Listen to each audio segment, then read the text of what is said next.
সুপ্রিয় দর্শক, আপনাদের সবাইকে আমন্ত্রণ জানাচ্ছি এনটিভি নিয়মিত স্বাস্থ্য বিষয়ক আয়োজন স্বাস্থ্য প্রতিদিনে। আমি নুসরাত দীপা আজ আপনাদের সঙ্গে রয়েছি। দর্শক, আমাদের আজকের আলোচ্য বিষয় হচ্ছে আর্থ্রোস্কোপি সার্জারি। আর এই বিষয়টি নিয়ে কথা বলার জন্য আজ আমাদের সঙ্গে স্টুডিওতে উপস্থিত রয়েছেন একজন বিশেষজ্ঞ চিকিৎসক। আমরা অনুষ্ঠান শুরু করব, তবে তার আগে পরিচিত হয়ে নিচ্ছি আমাদের সেই অতিথির সঙ্গে। অধ্যাপক ডাক্তার পারভেজ আহসান 1960 সালের আগস্ট মাসে ঢাকা জেলায় জন্মগ্রহণ করেন। তিনি 1986 সালে চট্টগ্রাম মেডিকেল কলেজ থেকে MBBS ডিগ্রি অর্জন করেন। এরপর তিনি চিকিৎসা বিজ্ঞানে উচ্চতর MS ডিগ্রি লাভ করেন। বর্তমানে তিনি Dhaka central international medical college হাসপাতালে অর্থোপেডিক বিভাগে অধ্যাপক হিসেবে কর্মরত। স্যার, আপনাকে স্বাগত আমাদের আজকের অনুষ্ঠানে। ধন্যবাদ আজকের অনুষ্ঠানে আমন্ত্রণ জানানোর জন্য। স্যার, হাঁটুর আর্থ্রোস্কোপি সার্জারি বলতে আসলে কি বোঝায়? আর্থ্রোস্কোপি হচ্ছে হাঁটুর ভিতরে ক্যামেরা ঢুকিয়ে হাঁটুর ভেতরে স্ট্রাকচারগুলো দেখা এবং সেটাকে কোনো সমস্যা হলে সেটাকে ডায়াগনোসিস করা এবং ট্রিটমেন্ট করার, এই পুরো প্রক্রিয়াটাই হচ্ছে হাঁটুর আর্থ্রোস্কোপি। আচ্ছা, কাদের ক্ষেত্রে এই আর্থ্রোস্কোপি সার্জারি করা হয়ে থাকে বা কোন ধরনের সমস্যার জন্য এই আর্থ্রোস্কোপি সার্জারিটা আপনারা চয়েস করে থাকেন বা সাজেস্ট করে থাকেন? হ্যাঁ, আর্থ্রোস্কোপি মূলত দুটো কাজ করে। একটি হচ্ছে হাঁটুর সমস্যা নির্ধারণ করা এবং আরেকটি হচ্ছে হাঁটুর ভিতরে যদি কোনো প্যাথোলজি থাকে বা সমস্যা থাকে সেটার চিকিৎসা করা। তো প্রথমে আমরা যেটা করি, সাধারণত হাঁটুতে দুটো ছিদ্র করে থাকি। এই ছিদ্রর একটিতে আমরা ক্যামেরা প্রবেশ করি এবং ভিতরে দেখে নেই যে কোনো অস্বাভাবিকতা বা কোনো প্রবলেম আছে কি না হাঁটুর ভেতরে। তখন আমরা সেই অনুযায়ী আমরা নির্ধারণ করি যে আমরা কি চিকিৎসা করব। সাধারণত আর্থ্রোস্কোপি লিগামেন্ট রিকনস্ট্রাকশন করে, যেমন ACL যদি ইনজুরি হয় বা অ্যান্টেরিয়র ক্রুশিয়েট লিগামেন্ট যাকে বলা হয়, বা PCL যেটা বলা হয় যে পোস্টেরিয়র ক্রুশিয়েট লিগামেন্ট যদি ইনজুরি হয়, বা সেই সাথে মেনিসকাস আছে যেটা দুটো হাঁটুর মাঝখানে একটি কার্টিলেজের মতো আছে, সেটা অনেক সময় ইনজুরি হয়, সেগুলো আমরা রিপেয়ার অথবা রিসেক্ট করি অথবা ফেলে দিই। তো এরকম একটি কেসে আমরা সাধারণত এই ট্রিটমেন্ট করে থাকি। স্যার, যখন খেলাধুলার কারণে হয়তো বা লিগামেন্ট ইনজুরি হলো, আমরা বাসায় এসে একটু ঠান্ডার শেক দিয়ে থাকি বা খুব বেশি ব্যথা হলে আমরা হয়তো পেইন কিলার খেয়ে ফেলি। এটা আসলে কতটুকু যৌক্তিক বা এটা আমাদের করা উচিত কিনা? আসলে যখন আমরা খেলার সময় অনেক সময় টুইস্টিং হয়ে যায় হাঁটুতে, বিশেষ করে ফুটবল খেলা, এবং এই টুইস্টিং ইনজুরির ফলে অনেক সময় হাঁটুর ভিতরে যে লিগামেন্ট আছে এটা ছিঁড়ে যায়, কিন্তু প্রাথমিকভাবে এটা এক্সরেতে আসে না। ফলে সে যখন নিকটস্থ হাসপাতালে যায় তখন সাধারণত ডাক্তার একটা এক্সরে করে, সে তখন বুঝতে পারে না হাঁটুর ভিতরে বস্তুত কি হয়েছে। কিছুদিন পরে যখন সে আবার স্বাভাবিক কাজকর্মে যায় তখন সে ফিল করে যে ইনসিকিউরিটি, অর্থাৎ সিঁড়ি থেকে নামতে অথবা সিঁড়ি থেকে উঠতে গিয়ে কি যেন হাঁটুর ভিতরে হচ্ছে। তখন সে আবার ডাক্তারের কাছে যায়, সে বলল যে না, আপনার এক্সরেতে আসবে না, আপনার সমস্যা, আপনি ঢাকা বা অন্যান্য বড় হাসপাতালে যান যেখানে MRI করা লাগবে। তখন সে ঢাকায় আসে এবং দেখায় বিভিন্ন ডাক্তার যারা স্পোর্টস স্পেশালিস্ট, তাদেরকে দেখায় এবং তারা ক্লিনিক্যালি এক্সামিন করে এবং তখন সে ধরা পড়ে যে হাঁটুর ভিতরে সে লিগামেন্টে ইনজুরি হয় এবং MRI দিয়ে সেই জিনিসটাকে কনফার্ম করে। বয়স্ক মহিলারা যারা রয়েছে বা অ্যাডাল্ট ফিমেল যারা রয়েছে, তারা একটা কমন কমপ্লেন করে থাকে যে হাউস হোল্ড কাজ যখন তারা করে বা নামাজ যখন পড়তে যায় তখন উঠা নামা বসা বা সেজদাতে যাওয়ার সময় তাদের পায়ে তারা ব্যথা অনুভব করে, সেটা খুব তীব্র না, খুব লাইট। এক্ষেত্রে কি ধরা যেতে পারে যে তাদের লিগামেন্টের কোনো ইনজুরি হয়তো পূর্বে ছিল? না, এটা একটু জটিল প্রশ্ন। সাধারণত যাদের 50 ঊর্ধ্ব হয় তাদের যে লিগামেন্ট থাকে এটা ডিজেনারেটেড হয়ে যায়, বয়সের কারণে যে পরিবর্তন হয়, এই লিগামেন্টগুলো আস্তে আস্তে ক্ষয় হয়ে যায়। তো তারা যে কারণে তাদের হাঁটুর সমস্যা হয়, এইটা কম বয়সের কারণে যে লিগামেন্ট ছিঁড়ে যাওয়া এইটার থেকে আলাদা।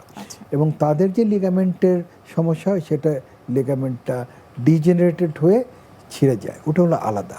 আর এটা হচ্ছে ট্রমাটিক, এটা টুইস্টিং ইনজুরি যখন হাই ট্যাকেল করে, যখন খেলতে গিয়ে তখন এটা হয়। তো আমি যেটা বলতে চাই যে 50 ঊর্ধ্ব বা 60 ঊর্ধ্ব যাদের নি ইনস্ট্যাবিলিটি হয়, সেটার কজ আর এটার কজ আলাদা। সেই নি ইনস্ট্যাবিলিটিটা সাধারণত ওভারকাম করতে হয় পিওরলি হাঁটুতে এক্সারসাইজ করে, এবং তারপরে যদি ডিজেনারেটিভ প্রসেস এক্সট্রিম হয়ে যায় তখন অস্টিওআর্থ্রাইটিস বা হাঁটুর ক্ষয় হয়। স্যার, আপনি তো বলছিলেন যে বাংলাদেশে হাঁটুর আর্থ্রোস্কোপিক সার্জারিটা খুব অ্যাভেলেবেল, খুব সহজেই আপনারা করে থাকেন এবং সর্বোচ্চ এখানে 1 থেকে 2 ঘন্টার মতো সময় লাগতে পারে। আমাদের অডিয়েন্সদের উদ্দেশ্যে যদি বলতেন যে এটার খরচটা আসলে কেমন হতে পারে? জি, ধন্যবাদ। আর্থ্রোস্কোপিক সার্জারি আগে যেরকম কম পাওয়া যেত, এখন অনেক ইনস্টিটিউশনালি আমাদের আর্থ্রোস্কোপিক যে মেশিনস আছে এগুলো অ্যাভেলেবেল, যে কারণে এখন অনেকেই প্রত্যেকটা সরকারি বড় বড় হাসপাতালে এবং বেসরকারি হাসপাতালেও এখন অনেকেই এই হাঁটুর সমস্যা নিয়ে এসে থাকে এবং খুবই অল্প খরচে আমাদের এই সার্জারিটা করে থাকে। সাধারণত 1 থেকে 1.5 লাখ টাকার ভেতরেই সমস্ত আর্থ্রোস্কোপিক সার্জারি হয়ে যায় আমাদের এসিএল রিকনস্ট্রাকশনটা। এটা অন্যান্য বাইরের দেশে এটা অনেক ব্যয়বহুল, এবং সেই অনুযায়ী আমাদের দেশে অনেক জুনিয়র সার্জনরা এটা খুব সুচারুভাবে সুন্দরভাবে এই সার্জারিটা করে থাকে। স্যার, খুবই আশাব্যঞ্জক আমাদের জন্য যে আমরা কিন্তু দেখেছি যে জেলা পর্যায়েও কিন্তু এই ধরনের সার্জারির সুযোগ সুবিধা কিন্তু রয়েছে। জেলা পর্যায়ে কিন্তু একটা জিনিস আমাদের মেনটেন করতে হয়, এটা একটু স্টেরিলাইজেশনটা আমাদের দেশে অবশ্যই মেনটেন করে, এবং এখন যেহেতু স্টেরিলাইজেশন প্রক্রিয়াটাও আধুনিক হয়েছে, এখন আমাদের ইনফেকশনের চান্সটা অনেক কমে এসেছে। এবং আমরা বিভিন্ন হসপিটালে কিন্তু দেখেছি যে এই স্টেরিলাইজেশন যেটা সেটা ম্যানুয়ালি না করে কিন্তু এখন মেশিনের মাধ্যমে কিন্তু করা হচ্ছে, এবং আমাদের অটোক্লেভ মেশিনসগুলো এখন ছোট ছোট হাসপাতালও তারা নিয়েছে। মানুষও এই সম্পর্কে অনেক বেশি সচেতন হয়েছে, এবং মানুষ জানে যে আর্থ্রোস্কোপি সার্জারি কোন জায়গায় ভালো হয়, এবং বাংলাদেশে কৃতিত্বের সাথে আর্থ্রোস্কোপিক সার্জারি হয়ে থাকে, এবং এই জন্য বাইরে যাওয়ার কোনো প্রয়োজন হয়। হাঁটুর আর্থ্রোস্কোপিক সার্জারি পরবর্তী সময়টাতে পোস্ট অপারেটিভ ম্যানেজমেন্ট অনেক বেশি গুরুত্বপূর্ণ, এবং সেখানে ফিজিওথেরাপির ভূমিকাটা অনেক বেশি গুরুত্বপূর্ণ। সেক্ষেত্রে ফিজিওথেরাপিটা যে সাজেস্ট করতে হয় এবং ফিজিওথেরাপিস্টের একটা ভূমিকা যে রয়েছে, আপনার কাছে কি মনে হয় যে সার্জন যারা রয়েছে, সার্জারিটা যারা করছে, তারা কি আসলে রেফার করে থাকে? কেননা বাংলাদেশে কিন্তু রেফারেল সিস্টেমটা অনেক বেশি পুয়ার। অ্যাকচুয়ালি আমাদের যে ফিজিওথেরাপি যেটা আমরা আর্থ্রোস্কোপিক সার্জন করি, ফিজিওথেরাপিস্ট একটি টিমের মেম্বার, এবং আমরা সেভাবেই তাকে প্রস্তুত করে থাকি।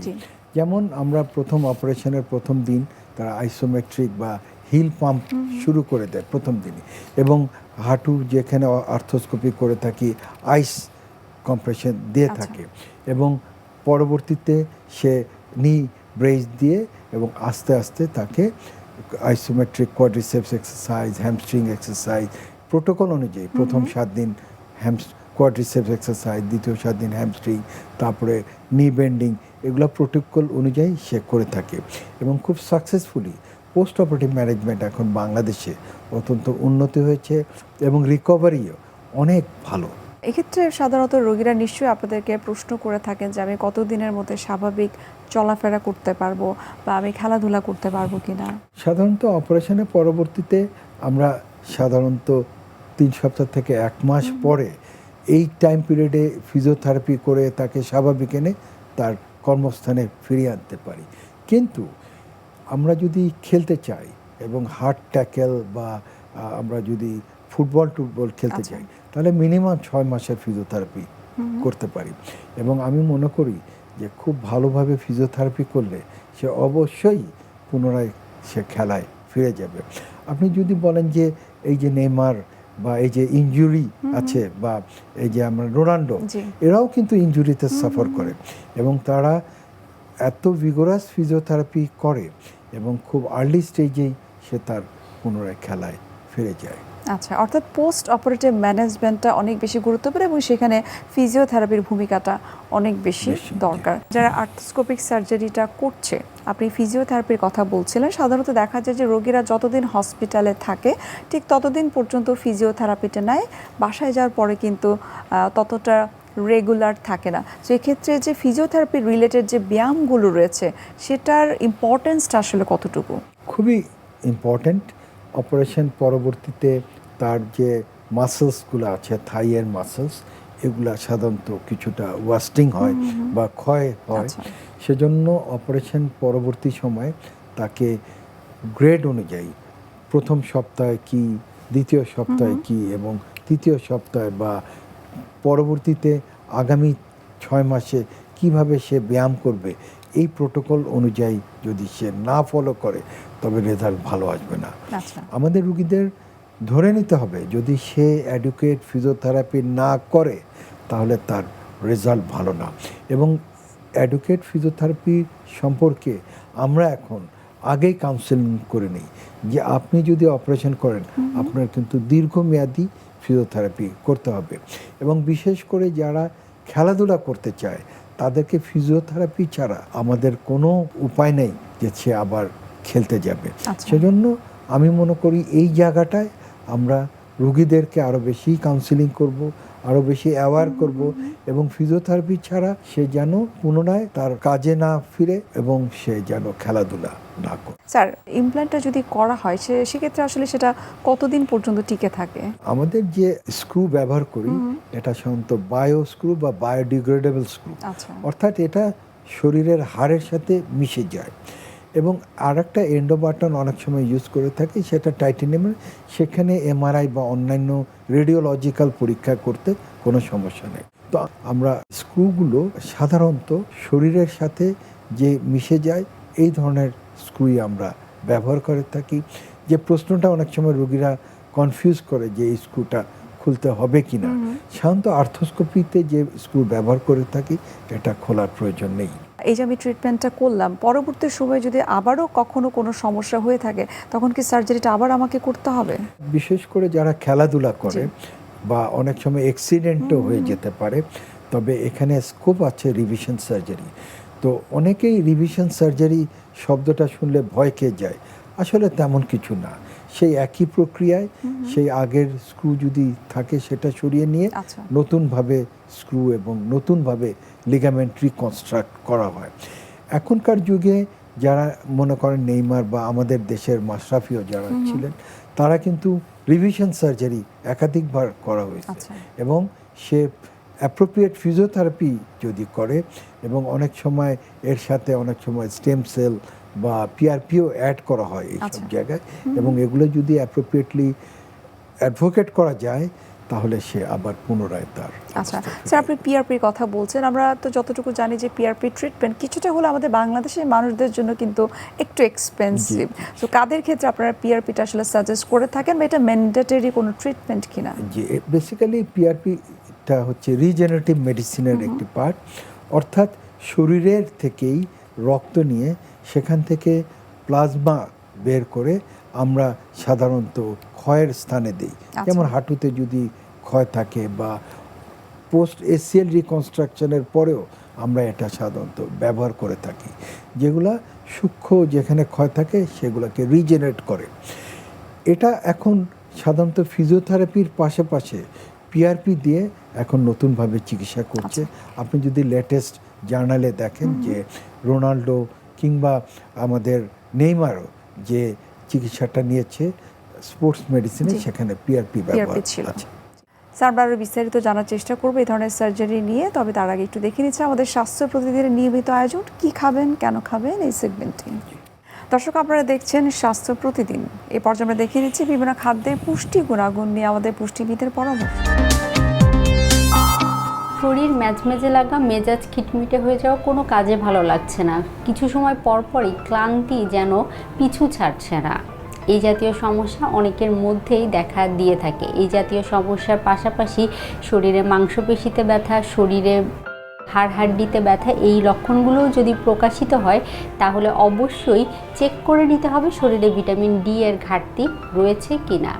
কারণ বেশিরভাগ ক্ষেত্রেই ঢাকা শহরে পাশাপাশি যাদের গায়ে পর্যাপ্ত পরিমাণে সূর্যের আলো লাগে না তাদের ক্ষেত্রে এই জাতীয় লক্ষণ প্রকাশিত হতে পারে। এর অন্যতম কারণ হতে পারে শরীরে ভিটামিন ডি এর ঘাটতি যদি তৈরি হয় তাহলে এই লক্ষণগুলো দেখা দিতে পারে। আর ভিটামিন ডি এর পরিমাণ যদি অনেক বেশি কমে যায় তাহলে কিন্তু অস্টিওপোরোসিস বা অস্টিওআর্থ্রাইটিস এই জাতীয় সমস্যাও দেখা দিতে পারে। সেক্ষেত্রে অবশ্যই গায়ে পর্যাপ্ত পরিমাণে সূর্যের আলো লাগাতে হবে। কখন সূর্যের আলো লাগাবেন? সকাল 10টা থেকে দুপুর 2টার মধ্যে 20 থেকে 25 মিনিট গায়ে সূর্যের আলো লাগাতে হবে। পাশাপাশি সূর্যের আলোতে বেড়ে ওঠা হাঁস মুরগির ডিম, গরু ছাগলের দুধ, এছাড়াও ফর্টিফাইড বিভিন্ন ধরনের খাবার মার্কেটে এখন পাওয়া যায় যেগুলো ভিটামিন ডি ফর্টিফাই করা থাকে, সেগুলোও নিয়মিত গ্রহণ করতে পারেন। আর অতিরিক্ত পরিমাণে কমে গেলে অবশ্যই বিশেষজ্ঞের শরণাপন্ন হয়ে কতটুকু পরিমাণে সাপ্লিমেন্ট গ্রহণ করতে হবে সে বিষয়টি নিশ্চিত হয়ে তারপরে গ্রহণ করার চেষ্টা করতে হবে। অনেকে নিজে নিজেই সাপ্লিমেন্ট গ্রহণ করেন, যে বিষয়টি করা থেকে বিরত থাকতে হবে, কারণ আপনার কতটুকু ভিটামিন ডি কমে গিয়েছে সেই অনুযায়ী কতটুকু ডোজ হওয়া উচিত, ডোজগুলো কত দিন ব্যাপী চলবে সেই সম্পর্কে সঠিক আইডিয়া অবশ্যই একজন বিশেষজ্ঞ ডাক্তার আপনাকে দিতে পারবেন। তাই ভিটামিন ডি এর পরিমাণ কমে গেলে বা এই লক্ষণগুলো দেখা গেলে দেরি না করে একজন বিশেষজ্ঞের শরণাপন্ন হতে হবে। পাশাপাশি সঠিক সুনির্দিষ্ট খাদ্য তালিকা মেনে চলতে হবে, নিয়মিত গায়ে সূর্যের আলো লাগাতে হবে। আপনার কাছে এখন একটু জানতে চাইবো যে যখন হাঁটুর প্রতিস্থাপন বা লিগামেন্ট ইনজুরি যখন সিভিয়ার স্টেজে চলে যায়, সাধারণত মানুষ পার্শ্ববর্তী দেশগুলোতে ট্রিটমেন্ট নেওয়ার জন্য যায়। আপনি যদি আমাদেরকে বলতেন যে এই ধরনের সার্জারিগুলো বাংলাদেশে কতটা সফলভাবে করা সম্ভব হচ্ছে বা দক্ষ সার্জন রয়েছে কিনা? আগে গলব্লাডার সার্জারি আমরা যখন মেডিকেল কলেজে পড়তাম সপ্তাহে 1 থেকে 2 হতো। তারপরে আমরা যখন আরেকটু বড় হলাম তখন দেখলাম যে সপ্তাহে 5 থেকে 6টা হতো। তারপরে যখন আরও বড় হলাম তখন দেখতাম যে একজন সার্জনই 4 জন কি 5 জন করে প্রতিদিনই সার্জারি করছে। সার্জারি জিনিসটা এরকমই, প্রথমে টেকনোলজিটা একটু ডিফিকাল্ট মনে হয়, তবে আস্তে আস্তে যখন টেকনোলজিটা মানুষের ভিতরে স্প্রেড করে এটা সহজ হয়ে যায়। সেজন্য আমরা আজকে সার্জন হয়েছি। তো আমি মনে করি এই যে রিপ্লেসমেন্ট সার্জারি বা আর্থ্রোস্কোপিক সার্জারি এটি একটি স্টেজে ছিল যখন অনেকে পারতো না, কিন্তু এখন মানুষ দিনেই আর্থ্রোস্কোপি সার্জারি 3টি 4টি করে করছে এবং রিপ্লেসমেন্টও আমরাই রিপ্লেসমেন্ট সার্জারি অনেক সময় 3 জন কিংবা 4 জন করে থাকি। সেজন্য আমি মনে করি বাংলাদেশের লোকজনদের আমরা সাকসেসফুল সার্জারি করি এটা আসে দেখুক, তারা বুঝুক এবং এটার ব্যাপারে ভয়ের কিছু নেই। এবং তারা ভয়ে যদি সার্জারি না করে অনেক সময় নিজেকে ক্ষতিগ্রস্ত করে। যেমন সে যদি সার্জারি না করে সে তখন ব্যথার ওষুধ খায়, এই ব্যথার ওষুধে তার গ্যাস্ট্রিক আপসেট হয়ে থাকে, তার কিডনি সমস্যা হয়ে থাকে, তার শরীর ফুলে যাওয়া থাকে, ইভেন মুখের রুচি নষ্ট হয়ে যা থাকে এবং এরকম বহুবিধ কমপ্লিকেশন হয়। কিন্তু তারা যদি একটু সাহস করে আমাদের কাছে আসে তাহলে বুঝতে পারবে যে এই সার্জারির ভয়ের কিছু নেই। এবং আমাদের দেশেই অনেক সার্জন, এফিশিয়েন্ট সার্জন আছে যেগুলো এটা খুব স্কিলফুলি করে থাকে এবং তারা সারা বিশ্বে পরিচিত। অর্থাৎ আমরা বলতে পারি যে বিশ্বমানের সেবাটাই কিন্তু আমাদের বাংলাদেশে সম্ভব হচ্ছে। আমরা অনুষ্ঠানের একেবারে শেষ পর্যায়ে চলে এসেছে। আপনাকে অসংখ্য ধন্যবাদ এত মূল্যবান কিছু তথ্য আমাদের সাথে শেয়ার করবার জন্য। ধন্যবাদ। সুপ্রিয় দর্শক, এতক্ষণ আপনারা দেখছিলেন এনটিভি নিয়মিত স্বাস্থ্য বিষয়ক আয়োজন স্বাস্থ্য প্রতিদিন। এই পর্যায়ে আমরা দেখে নিচ্ছি আমাদের আগামী পর্বে কি থাকছে। যারা আসলে বিশ্ব স্বাস্থ্য নিয়ে কাজ করেন তাদের বাসায় মাতৃদুগ্ধ হলো একটা সুপার ফুড। এর চেয়ে মানে অত্যাধুনিক ফুড বা শক্তিশালী ফুড বা খাবার বা এর চেয়ে প্রিয় খাবার, এর চেয়ে ভালো খাবার, এর চেয়ে উন্নত খাবার পৃথিবীতে দ্বিতীয়টি নেই। অতএব নবজাতক এবং শিশুদের যারা 2 বছর পর্যন্ত যারা শিশুরা বুকের দুধ খাবে, এটা হলো মূল নীতি।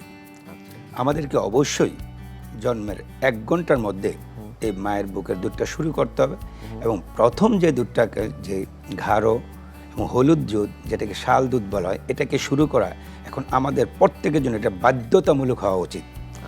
এখন এই ক্ষেত্রে কারণ এই শাল দুধে হলো তার জীবনের প্রথম টিকা বা ভ্যাকসিন হিসাবে বাবুর জন্য কাজ করে। বিশ্বের যে কোনো প্রান্ত থেকে যে কোনো সময় এনটিভি জনপ্রিয় অনুষ্ঠান স্বাস্থ্য প্রতিদিন দেখতে আপনারা ভিজিট করতে পারেন আমাদের পূর্ণাঙ্গ পোর্টাল www.ntvbd.com এ। এছাড়াও এনটিভির বিভিন্ন ধরনের জনপ্রিয় অনুষ্ঠান এবং নিউজ আপডেট পেতে আপনারা ভিজিট করতে পারেন আমাদের ইউটিউব চ্যানেল এবং ভেরিফাইড ফেসবুক পেজে। দর্শক আজ এখানে শেষ করছি, দেখা হবে আবার আপনাদের সঙ্গে। সে পর্যন্ত আপনারা সবাই ভালো থাকুন, সুস্থ থাকুন। আল্লাহ হাফেজ।